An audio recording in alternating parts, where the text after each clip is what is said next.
Good afternoon, everybody. Welcome back to Chef McKay's Budget Gourmet.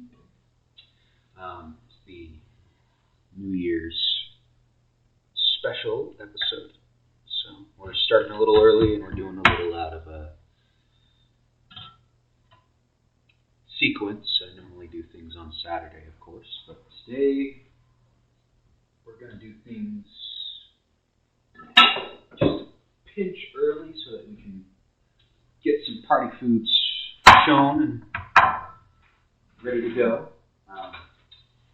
Just some quick finger foods that are not overly expensive, not hard to produce, and genuinely put out a great product.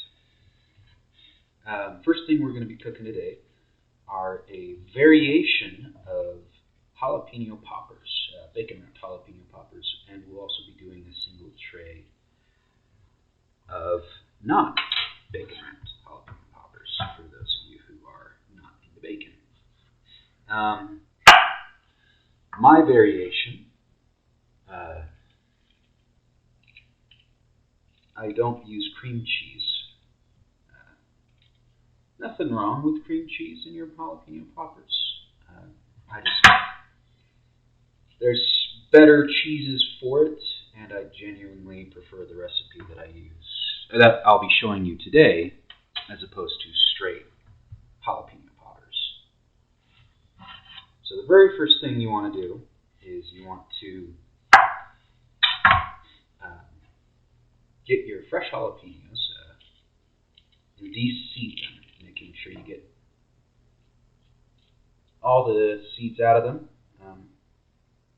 especially if you're cooking for people who aren't the biggest fan of jalapenos. The seeds are where most of the heat of a jalapeno are going to hit you. So making sure you clean them nice and good helps ensure that you're not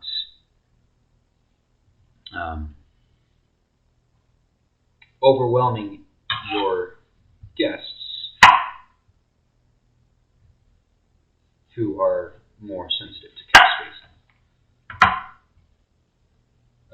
So we've got the oven preheating right now to 400 degrees on convection.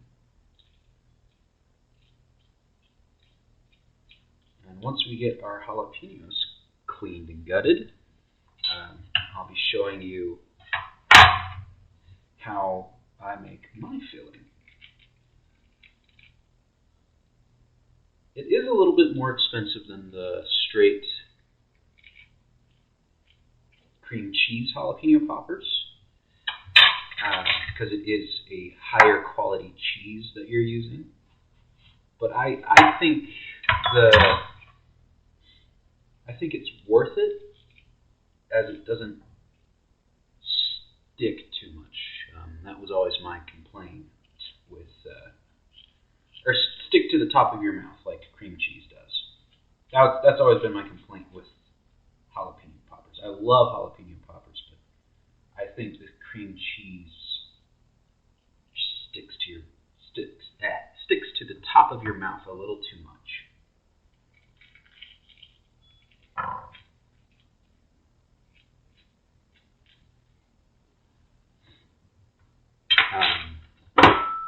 While I'm doing this, the other items we'll be cooking today, one is coconut shrimp, like the coconut battered shrimp that you can get at like Red Lobster and those places. And the other one is a 5-minute cheesecake in a jar,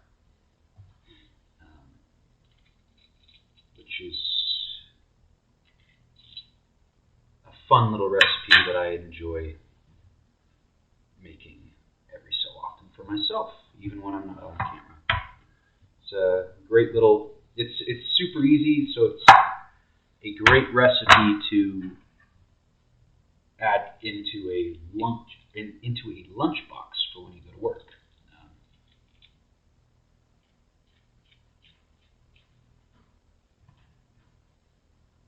So, with that said, Happy New Year's, everybody. Hopefully 2021 does not turn out like Mad Max predicts it will. I'd rather not have the Australians running around in gimp leather. Sorry, bad joke. So how's everyone doing? I know it's been a hectic year, and I know that this last month hasn't exactly been easy for everybody. December is basically the boss fight of the year, if we're putting things in video game terms.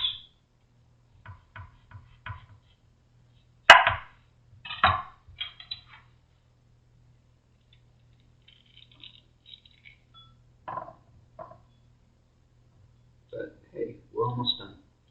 Only a handful of hours before Mad Max officially begins.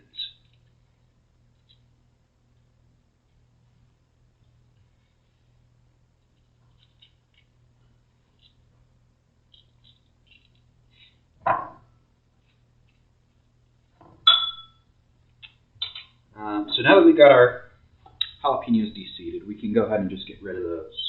I will every so often I'll keep the seeds and I'll make a salsa with them, but not today. I don't have any tomatoes on hand, so we're just gonna move along. Right.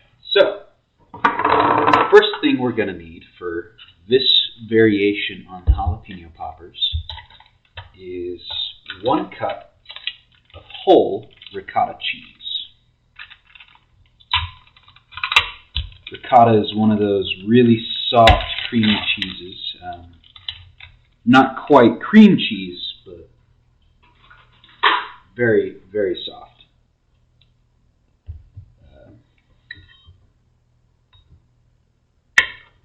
So we're going to need 1 whole cup of it. And I did post the recipes on chefmckay.com a little early, not as early as I would have liked. Some events conspired against me to make it not necessarily as early as we'd like. So we have 1 cup of ricotta cheese. But yes, so the reason we're starting early this time is so that if any of you viewers would like to copy these recipes or try these recipes yourself, you'll be able to for your own New Year's parties, if anybody is doing that. I know the whole COVID has kind of spiraled out of control again, so I don't know if anybody's actually going to do parties, but hey, it's the thought that counts, right? I myself probably won't be doing anything tonight other than this, which is okay. I don't like traveling too far. So next you're going to want a couple fresh sprigs of cilantro, minced very well so that it doesn't become the dominating texture of whatever you're cooking.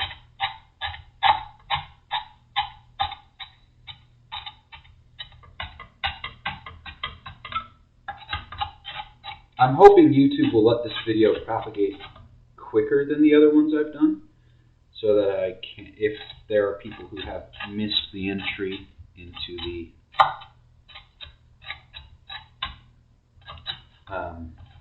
video, can start watching if they're interested in doing any of these recipes. Because they're nice, they're simple. The coconut shrimp's probably the most complicated thing we'll be doing tonight. Now that we have our cilantro nice and sliced in, we're going to move this cutting board into the sink.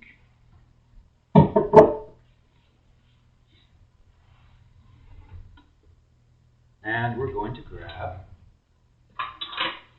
a cheese grater. Next you're going to need, let me grab my recipe book again, 60 grams of Swiss cheese, or Gruyere, or cheddar, or whatever your favorite cheese is. Just a stronger, drier cheese that has been shredded to mix with the ricotta.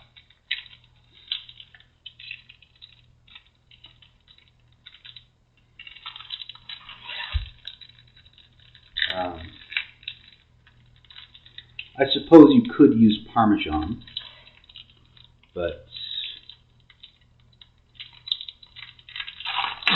it's just a stronger, drier cheese.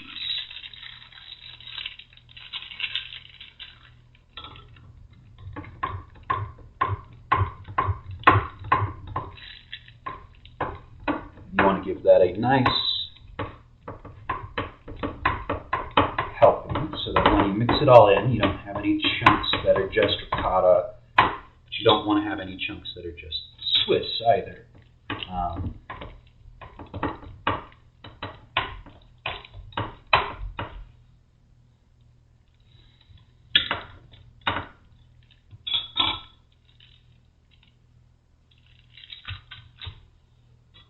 Balances everything, as a somewhat wise, insane, genocidal maniac named Thanos once said. Or is it too soon to make jokes about Thanos? I don't know. Nor do I really care. Alright. That should... Now that you have your mixture, you're going to grab a fork and lightly mix it all together, making sure you get it nice and well mixed so that you don't have any sections that are missing any of the 3 ingredients for this. At this point, if you want to spice it up a little bit, you could add in some of those jalapeno seeds, or you could add in some paprika, or really any spice or flavor that you think will go well with this. Of course, it's not necessary, nor will it negatively impact the recipe to not have it. It's just to taste at this point. Once you have the mixture nice and well combined, you're going to want to get a baking sheet.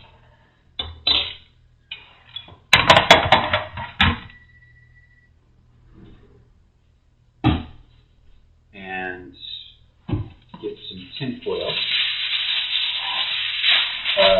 You don't have to use tin foil.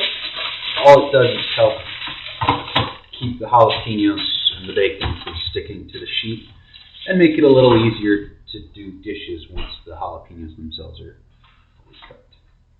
Once you have that, you're going to lay your 20 halves. In my case, I didn't have 12 jalapenos on hand, so we'll be doing 10. The overall count is not super relevant.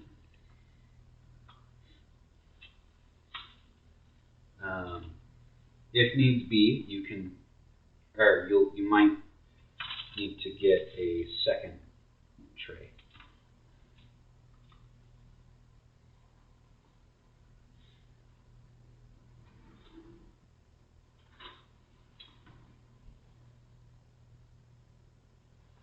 All right. Then, using your spoon, you're going to want to lightly fill each half of jalapeno.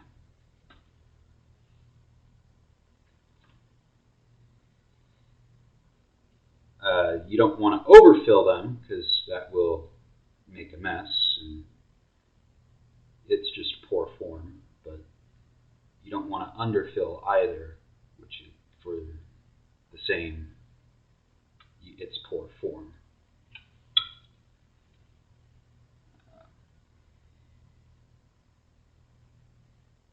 If I'm going too fast, please let me know. I will slow down. And if there's any questions about what I'm doing, I can answer that.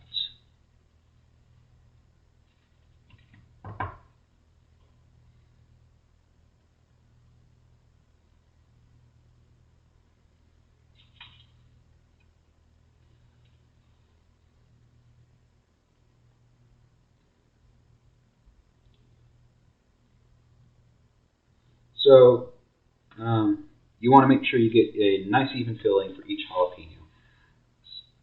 Since we don't have the ability as cooks to magically make every jalapeno the same size, there is going to be variations no matter what you do with these jalapenos.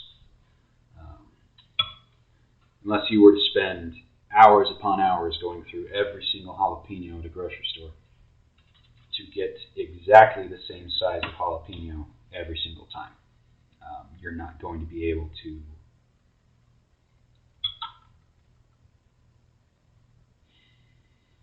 ensure uniformity in size. So, which, it's not a bad thing to have.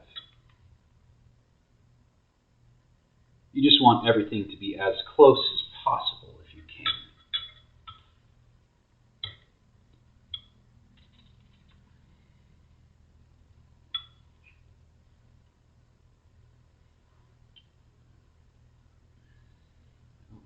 Too much on that one.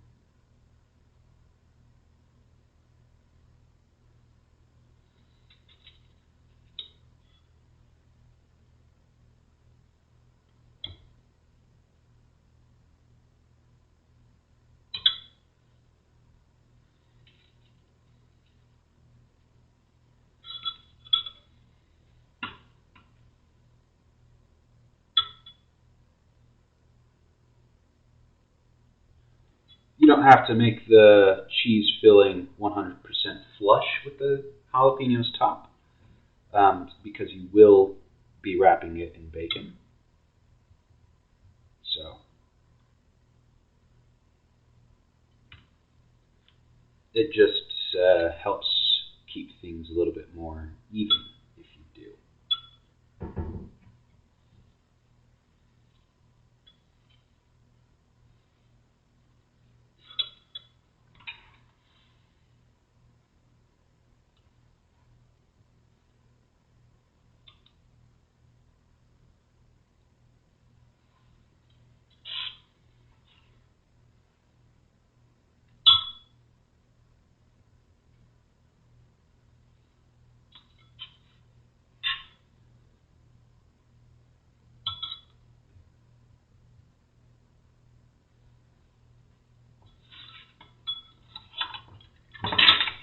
And perfect amount.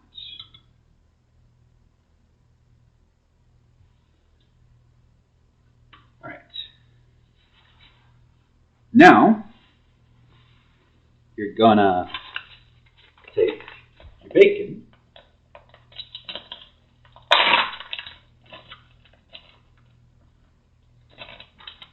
and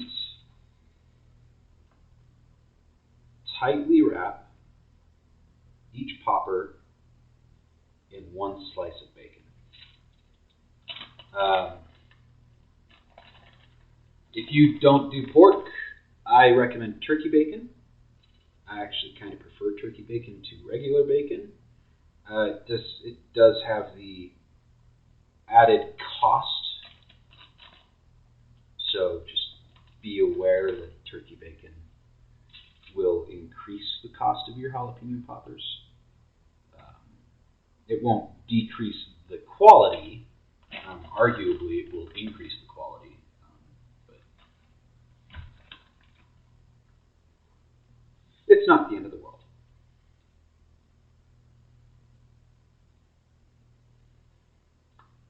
How was everybody's holiday while I'm doing this?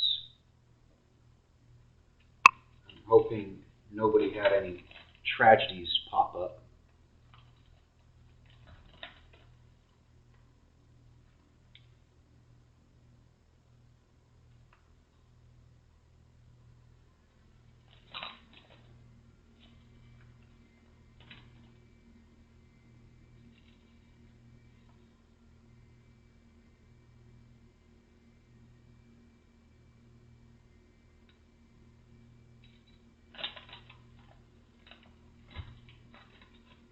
Jalapeno poppers are another recipe that I like to use for lunchbox items. Because once they're done, they'll keep for not a significant amount of time, but they'll keep for a couple days.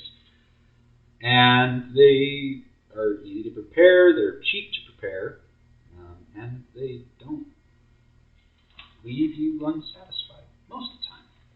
Especially these ones with ricotta cheese instead of cream cheese. At least for me. Your taste might be different, and that is, again, 100% fantastic. That is, everybody's unique tastes have created culinary wonders across the world. And I wouldn't have it any other way.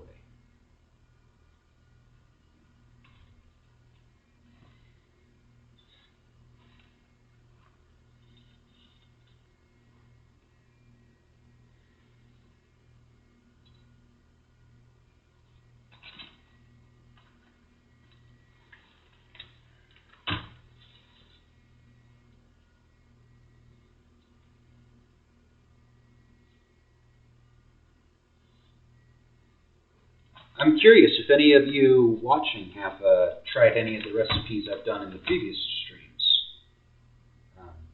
I'd love to hear how they turned out. Because while, yes, I do love cooking on my own, it's always nice to see that your passions have an impact on others. It's not the only reason to do something, but it certainly doesn't hurt either.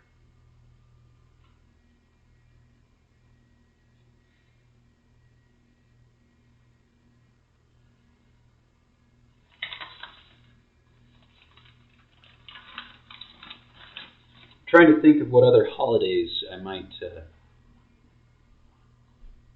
I'm making jalapeno poppers, coconut shrimp, and cheesecake in a jar.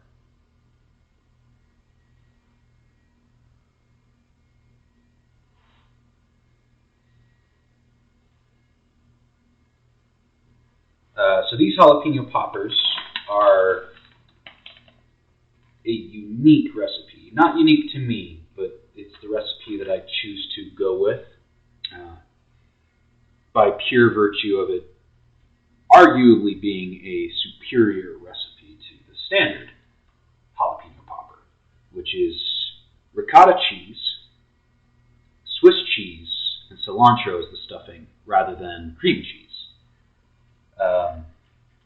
That's not to say that it's the only way to do jalapeno poppers. God, no, there's more ways to do jalapeno poppers than I could do in a year on this show. But this is my favorite recipe for jalapeno poppers.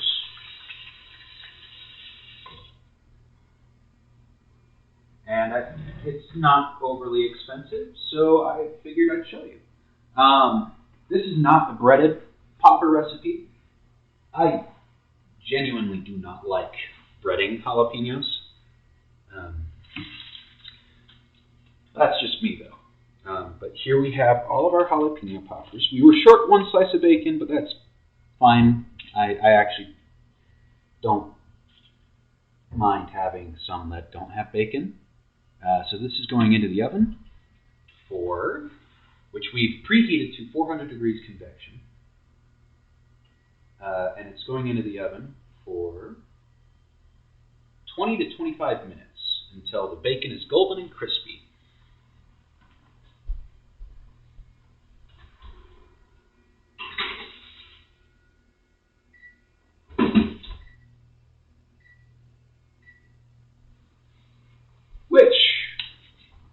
leads us into our next item, our coconut shrimp. This is the most complicated thing we'll be doing today, but it's not overly complicated.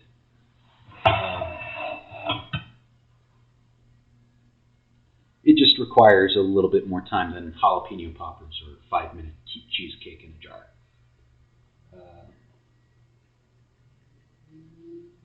Let me pull up my recipe real quick.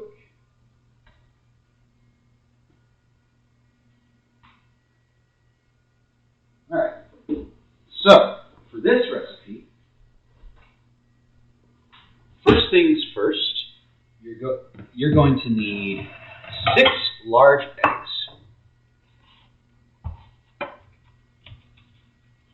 When doing breading like this, it's always best to make sure that you inspect your eggs, making sure you don't get any eggshell in the batter, because nobody likes crunch or eggshell crunch in their batter.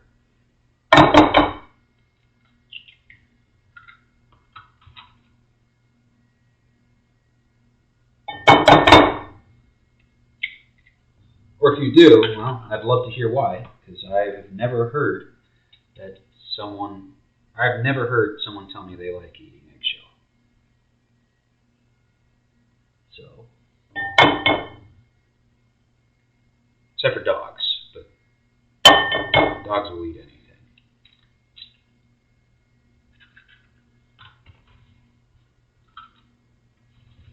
All right, so you get your 6 eggshells. 6 eggs, large eggs. No separating.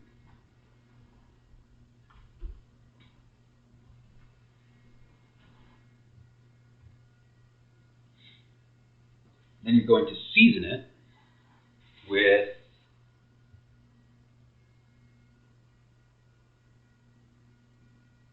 chili powder, salt, and black pepper. So you're going to need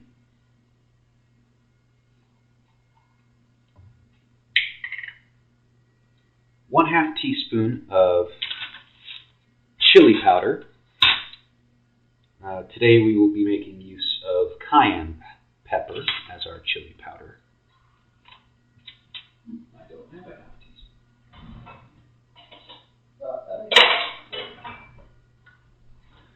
teaspoon. This goes right into the egg mix. And then once we get it all in, we're going to use a fork to mix it all up nice and tight. 1/2 teaspoon of salt. Today we will be making use of sea salt. Not the most special salt I have, but it's reliable and it's affordable.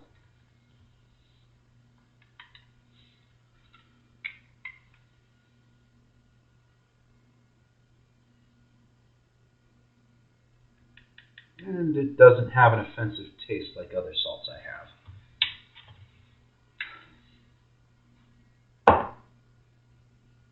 And some black pepper. Now the recipe does say to taste. I do like my coconut prawns a little on the hotter side. So we will be using a full dash of black pepper.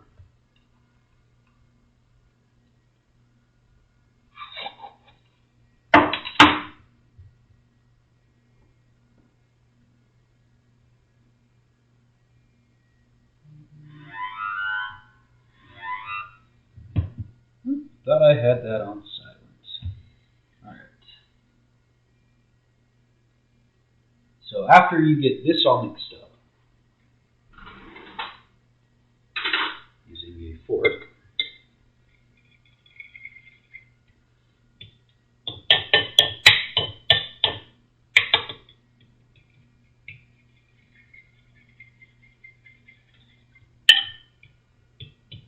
or a whisk or a whip. Just some way to break it all up and mix it in so that you don't have floating chunks of spices hanging around.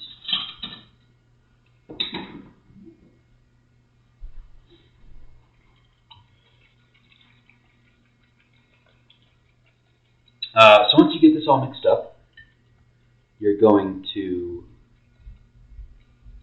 add in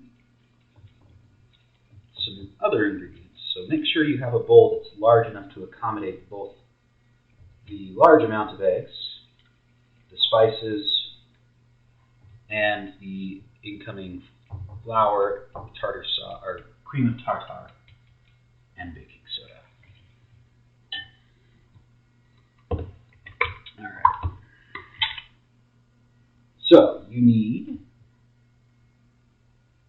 1 teaspoon of cream of tartar.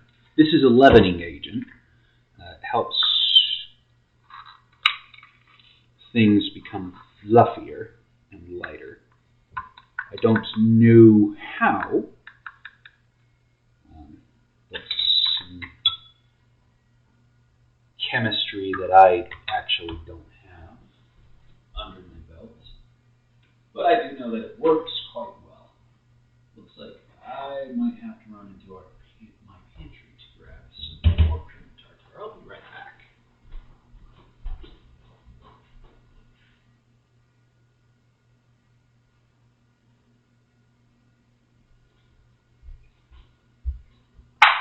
Always make sure you have cream of tartar on hand or its replacement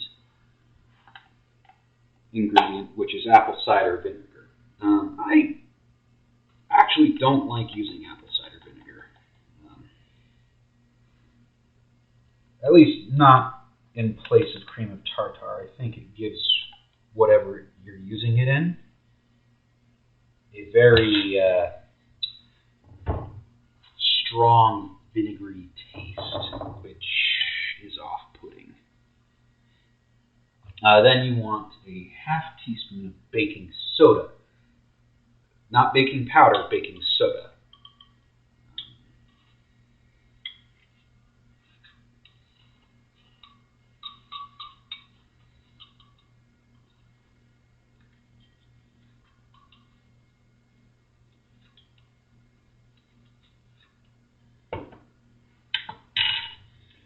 Mix those both in very well.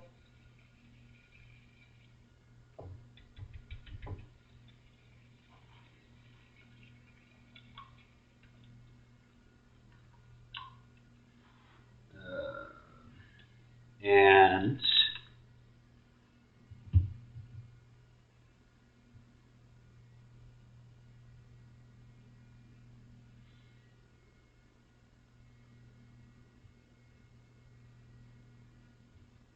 um, 6 heaping tablespoons, let me make sure I get that measurement right, of coconut flour. This is one of the unique flours that crops up every so often in everyday recipes. It's common enough that you'll be able to find it in most grocery stores, and it isn't overly pricey. 1, 2, 3, 4, 5, 6.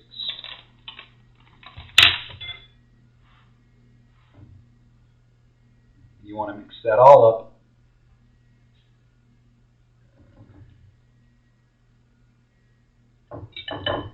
So that you get a nice thick batter.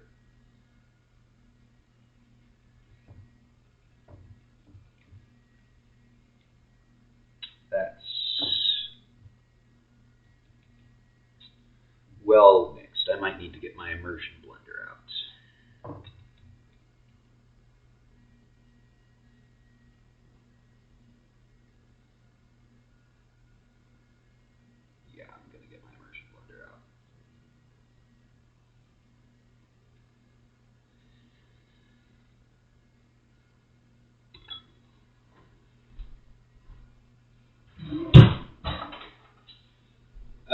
hand mixer would work as well.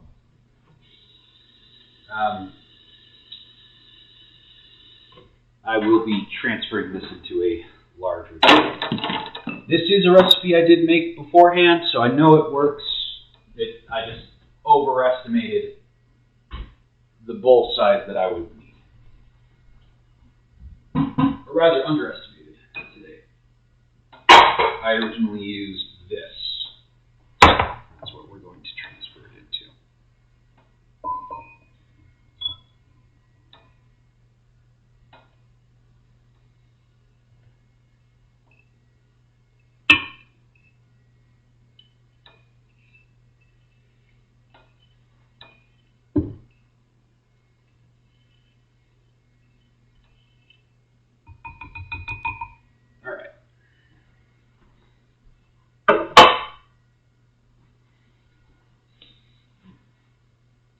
I love the smell of coconut flour. It is a delicious one.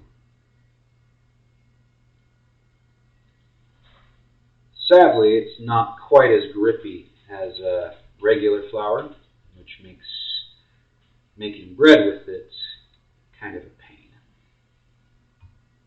Usually you have to mix it with something a little bit thicker like almond flour.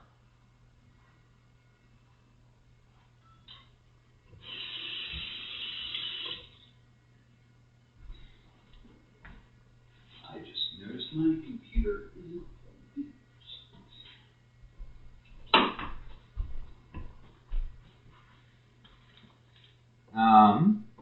So when making this, if you have a hand mixer, use the hand mixer. If you have an immersion blender, I would use that.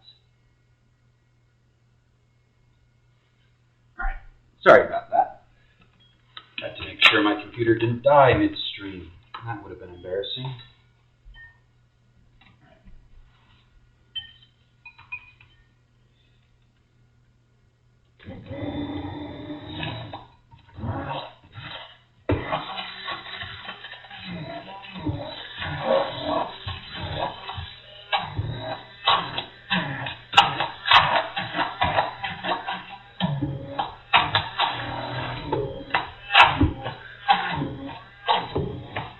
I love the smell of coconut flour. It is a very good one. Alright, once you have everything nice and mixed up so that you don't have clumps that don't have the seasoning or the coconut flour or the egg, you're going to get your shrimp. I cheated today. I bought shrimp that was already deshelled and deveined. Usually a little bit more expensive. I didn't break budget, but I got really close today.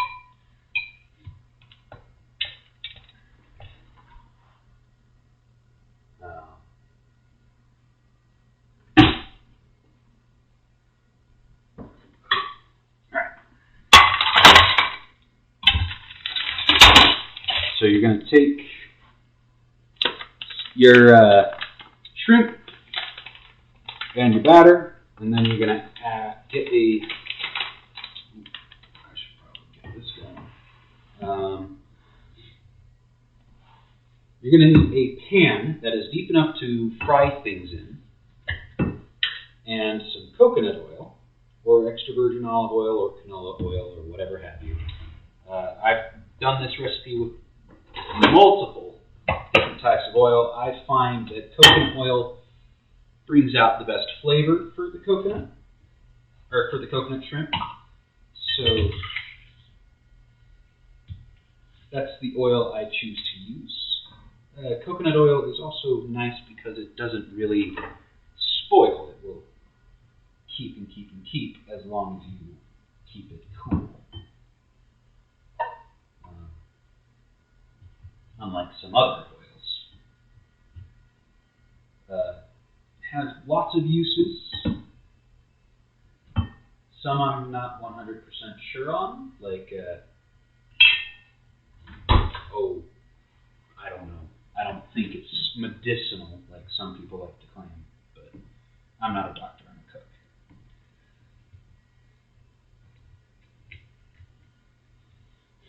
You're going to want to get enough coconut oil that you'll be able to dip your shrimp in and fry them. Lord have mercy, this is...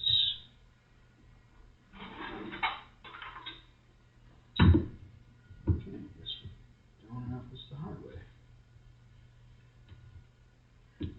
Coconut oil is also nice because it is solid at room temperature, which makes keeping it nice. But it is kind of a pain to get coconut oil out of a container if it is at room temperature. Had I been planning ahead, which I should have been, I would have submerged this in some warm water so it would pour out, or wouldn't be quite as eager to fight me about leaving.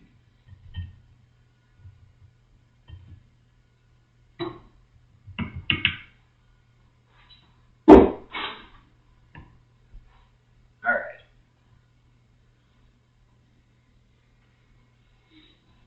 Then, with that going, you're going to need 2 cups of unsweetened,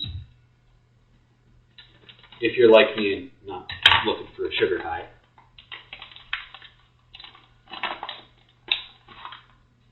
shredded coconut. This is one of those ingredients that is really easy to find. Most grocery stores I've been to have it in their baking section near the chocolate.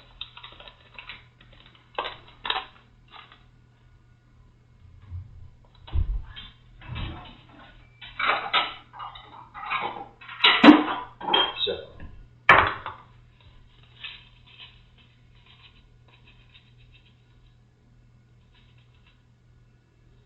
one,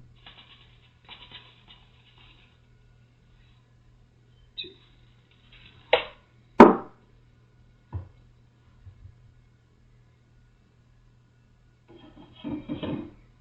Might need a little bit more than that, but I think we should be good to go. You're gonna then dip your shrimp into your batter.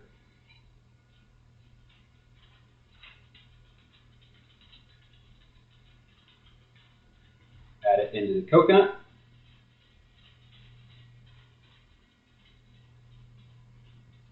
And into the hot oil. Yeah, I'm going to need a little bit more.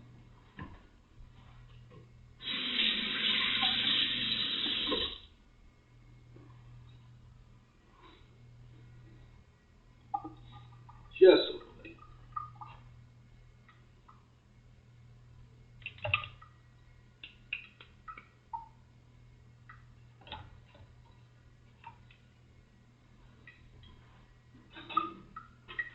This is a simple enough recipe that you could modify it to your taste. For example, if you don't want to go buy coconut flour, you could use regular flour. If you don't want to do coconut shrimp, you could just do breaded shrimp or popcorn shrimp.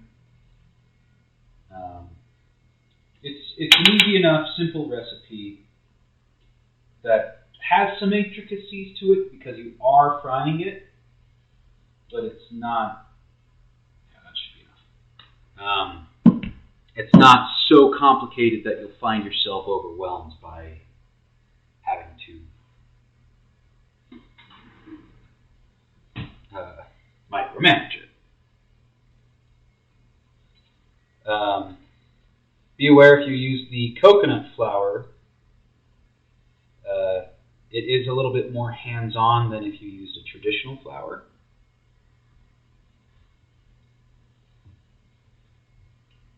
Not to the point where you're punishing yourself for choosing it, but because it is a softer, less sticky solution, you want to make sure you don't burn yourself too.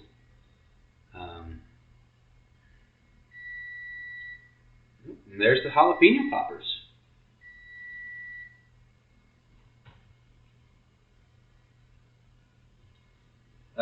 The shredded coconut will actually help keep things together.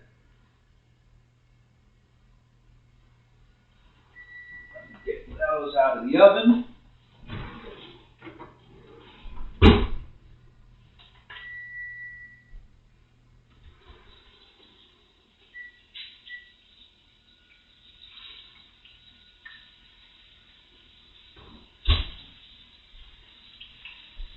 And voila, there's our jalapeno poppers.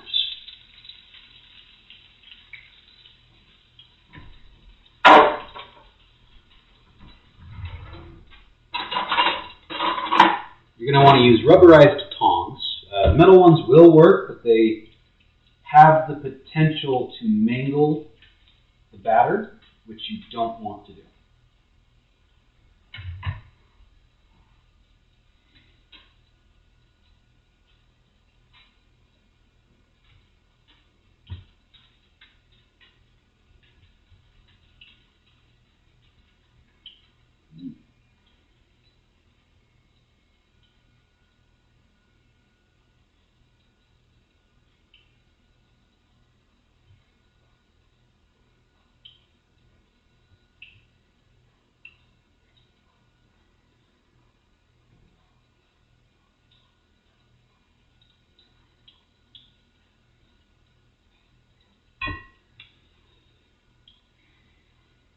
You could use mini shrimp for this recipe.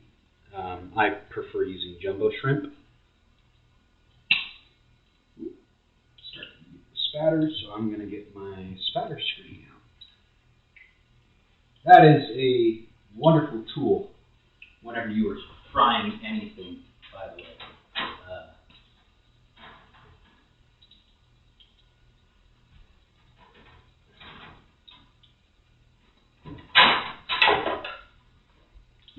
Helps keep the oil from giving you second degree or third degree burns when it pops like that. You do want to make sure you're not burning your oil. That means keeping the temperature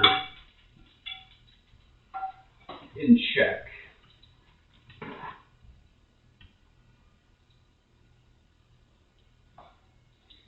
I won't be doing all the shrimp on stream. It's just going to be a quick one today. But I'll be doing enough that I can show you what it looks like when it's fully cooked.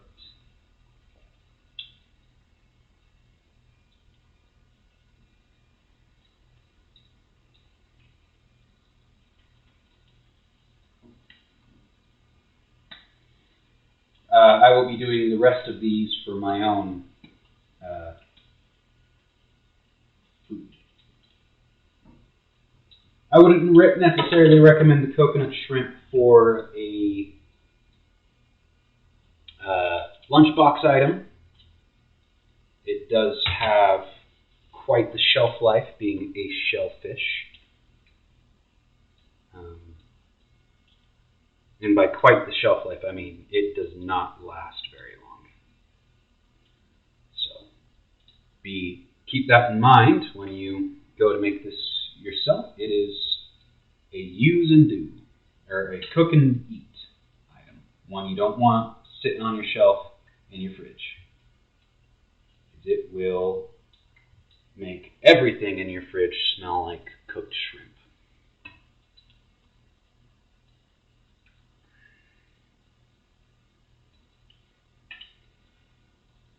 Anyway.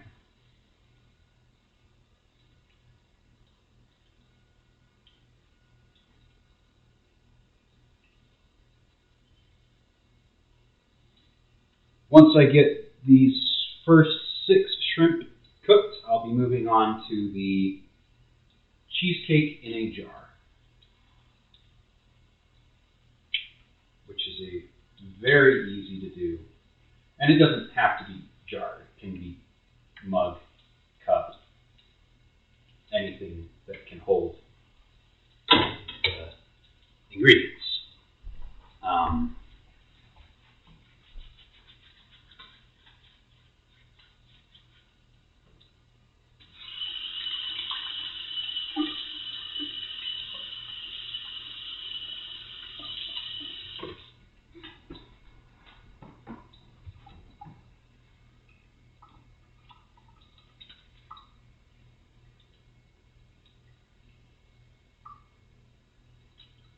First shrimp is getting cooked. Not quite. Perfect. While you want to watch the batter to make sure the batter gets cooked, you also want to watch the shrimp and make sure that you're not pulling out a still cooking shrimp. Because shrimp is, despite being in sushi, it's generally best not to eat raw shrimp. Generally. I know someone out there is going to contradict me and say, well, actually, but it's one of those you want to make sure you're cooking it properly.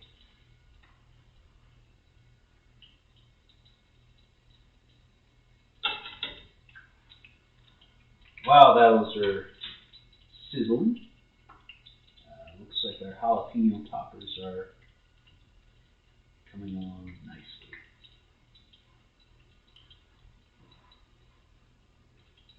Or have come along nicely, rather, because they are fully cooked.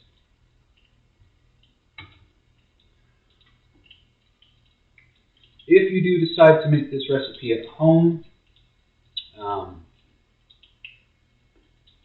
the jalapeno popper, or the shrimp, or the cheesecake in a jar, please feel free to send me videos of yours or images of yours if you think yours turn out better looking than mine. And if they do, hell, I might even feature them on my channel for you.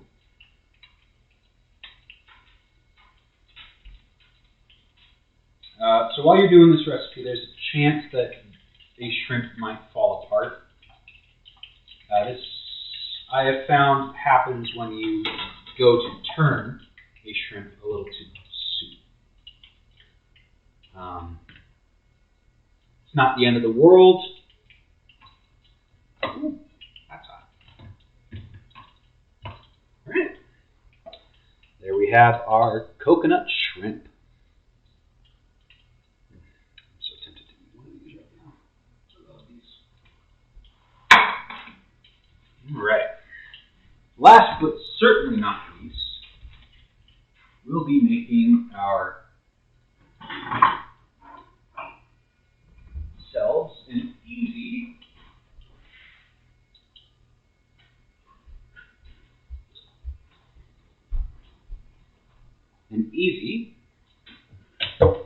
5-minute cupcake in a jar.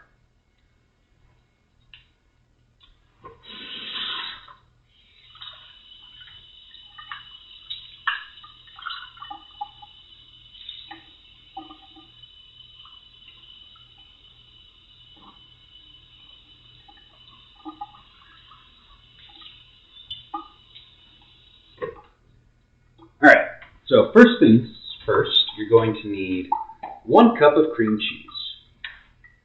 And I might break from the cheesecake every so often to check on these last 2 shrimp that I put in there. But you're going to want to get 1 cup of cream cheese or mascarpone cheese.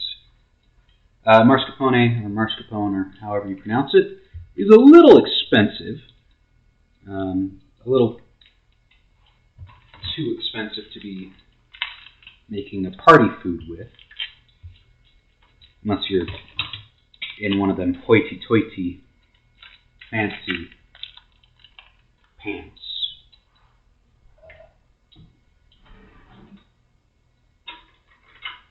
Train of thought, please come back.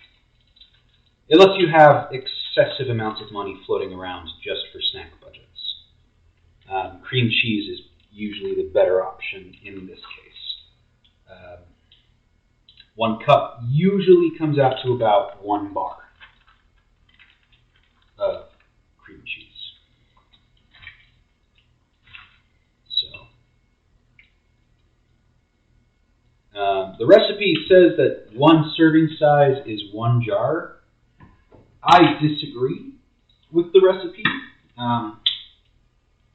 I find that the jar will comfortably provide a snack for 2 people. So, and that's if you're doing, going for full. If you just want like a appetizers type dessert, for like how I always did New Year's parties growing up, where it was just basically finger foods and free-for-all. You could probably stretch this out between 4 people, making it a viable option for a party food. It is also an extremely good option for just, lunchbox stuff.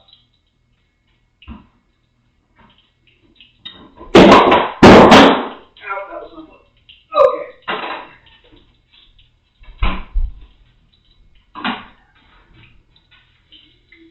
Next, you're going to need, pull up the recipe for it real quick.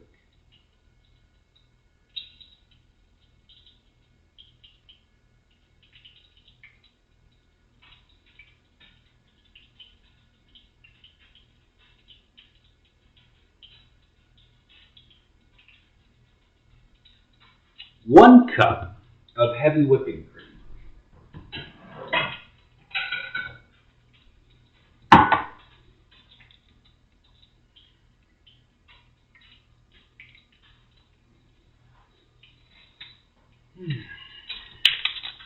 Oh, for the days where I can be able to send the smells through YouTube.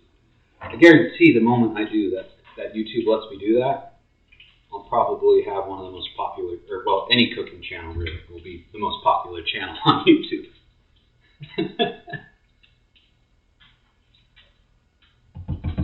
So you need 1 cup of heavy whipping cream, 1 cup of cream cheese. So this is a very dairy heavy recipe. So if you are lactose intolerant, you might want to give this one a pass.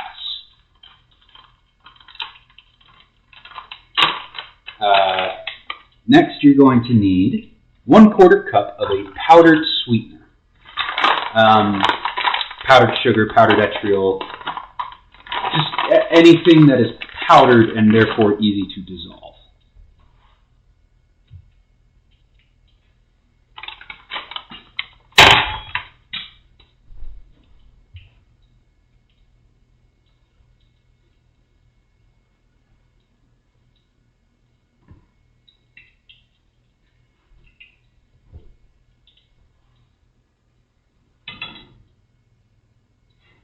And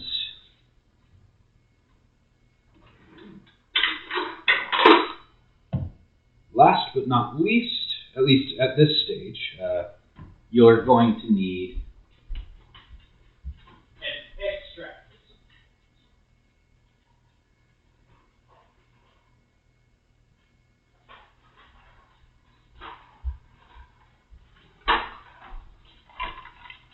You'll need an extract of some sort. Today, we will use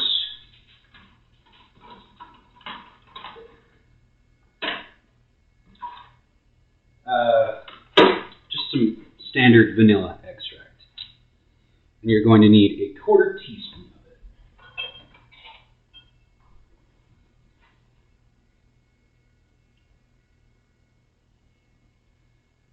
Delicious. Then you're going to want to mix it up with a fork, or if you have a big enough blender, mix it up with a blender.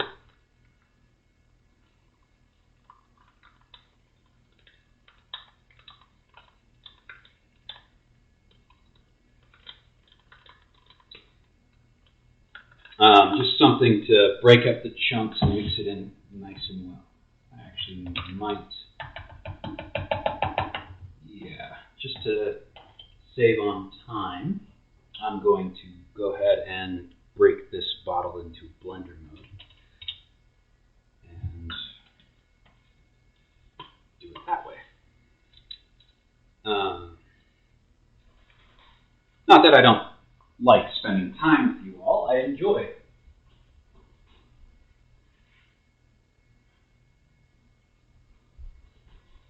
spending time with you all, because, I wouldn't be doing this if I didn't enjoy it. I don't get paid to do this, so it's, just fun to do.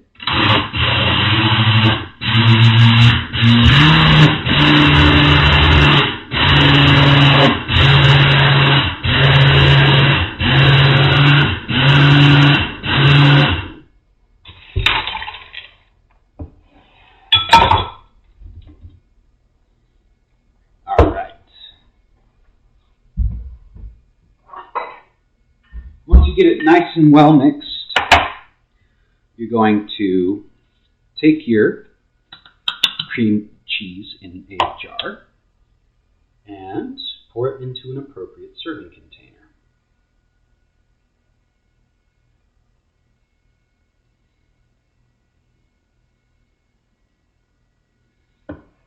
If you are dairy-free, this is not a recipe for you.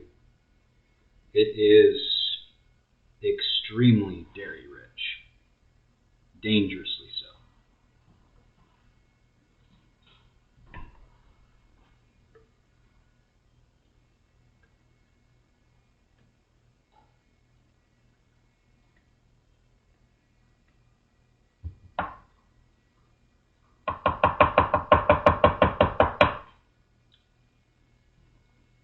And last, but certainly not least, delicious, you're going to get a cheese grater, not the one you used for your cheese for the jalapeno poppers, of course. Take a bar of dark chocolate or milk chocolate or whatever chocolate you want, and lightly grate it on top.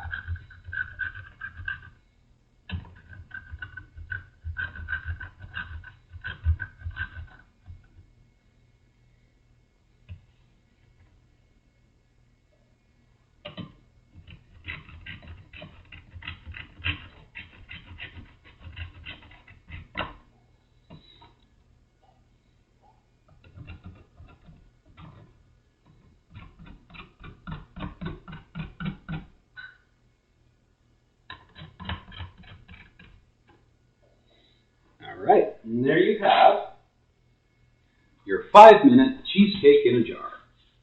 I don't know if that actually took me 5 minutes, but there you have it. I'll give you all a quick taste test, and then I'll let you all have a good, happy New Year's. I won't be doing a questions and answer, or rather, I won't be doing a vote for the next recipe today. I've already picked out what I'm doing next time, and I've already set my budget at $60.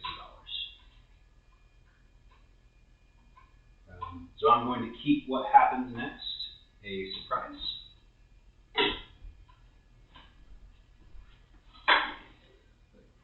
Here we have our lovely party dish.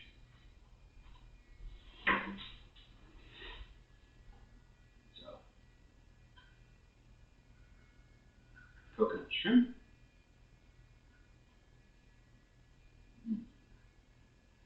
Delicious as always. The upside of using the coconut flour is that it's a little bit fluffier than regular flour. Gives it a very nice consistency with the shrimp.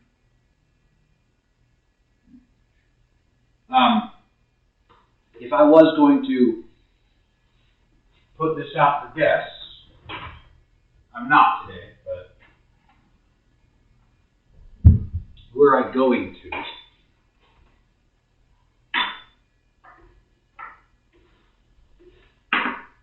I would put a toothpick in, turn it into a true finger food.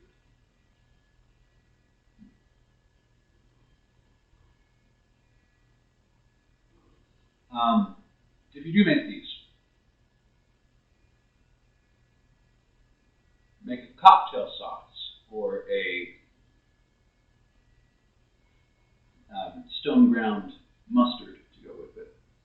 Just something to offset the dryness of the batter.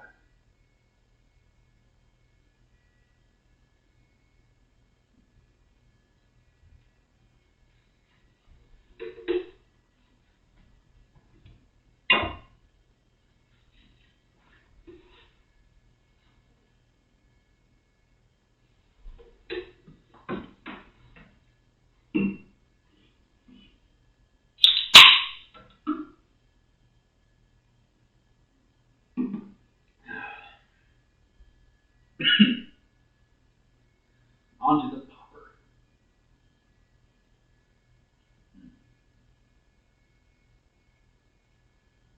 Now that is good. I don't know about you, but I find the cream cheese jalapeno poppers stick to the roof of your mouth a little too much because of the cream cheese.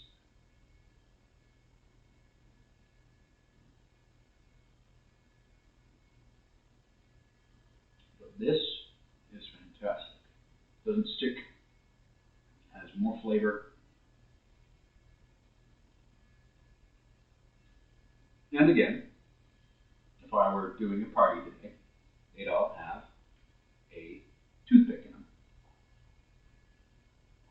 to really put on that they are finger foods and should be enjoyed as such.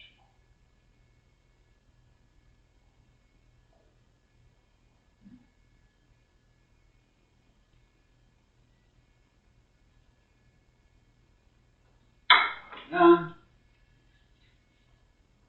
last but not least, the 5-minute cheesecake in a jar.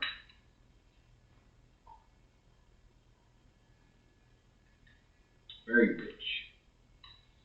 I have made it with mascarpone before. Mascarpone.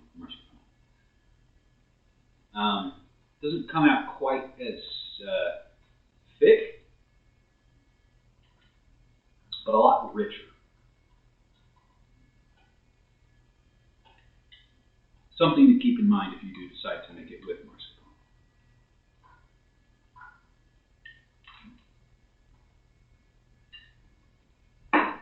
All right.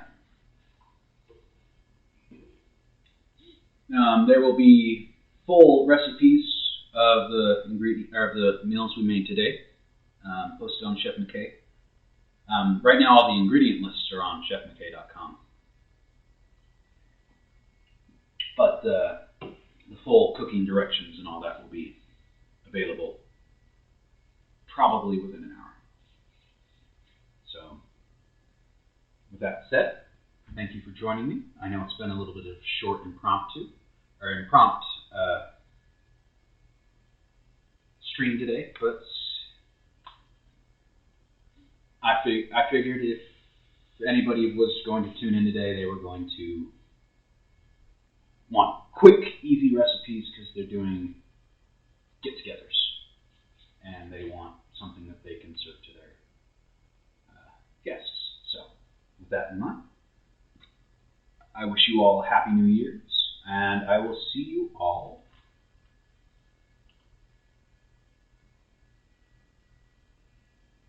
on January 16th, if not earlier.